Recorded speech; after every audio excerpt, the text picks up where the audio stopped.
Hi all, welcome to தினம் ஒரு Thirukkural series. Thirukkural எண் 37. பால், அறத்துப்பால், இயல், பாயிரவியல், அதிகாரம், அரண் வலியுறுத்தல். குறள்.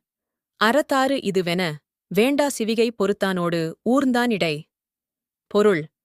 அறவழியில் நடப்பவர்கள் பல்லக்கில் உட்கார்ந்து செல்பவர்களைப் போல வாழ்க்கையில் வரும் இன்பத் துன்பங்கள் இரண்டையும் எளியவாகக் கருதி மகிழ்வுடன் பயணத்தை மேற்கொள்வார்கள்.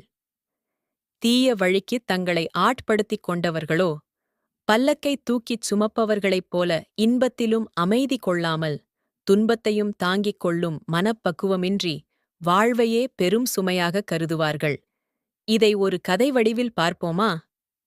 மரியாதை, புகழ், பதவிகள் இவையெல்லாம் ஒருவர் உயரத்தைக் கூறலாம். ஆனால் ஆரம், அது அவர்கள் நடையில்தான் தெரியும். பெரிய வீதி, ஊர் முழுக்க கியாடிகள், மக்கள் உற்சாகத்துடன் நிற்கின்றனர். மழை விழும் நேரம், சிவிகை மெதுவாக நகர்கிறது. ஆனால் உள்ளே யாருமில்லை. பெரியவர் வருகை தருகிறாரே, ஆனால் ஏன் சிவிகை காலியாக? ஒருவர் நடந்து வருகிறார், சிரிப்புடன், மிதமான நடையோடு, சிவிகை தூக்கும் மனிதருடன் பக்கத்தில்.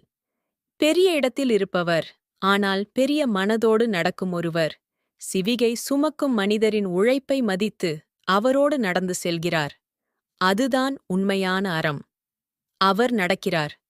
ஆனால் அதுவே அனைவரின் மனத்தில் அழியாத பாதையை பதிக்கிறது. அறத்தின் ஆறு இது என்று சுட்டிக்காட்ட தேவையில்லை. அதை அவர் நடந்து காட்டினார். அது ஒரு நாள் அல்ல, ஒரு வழி. இந்த திருக்குறள் சீரீஸத் தொடர்ந்து பார்க்கணுமா? எடிடெயின்மெண்ட் டேல்ஸ் சேனலை சப்ஸ்கிரைப் பண்ணுங்க. Thank you guys.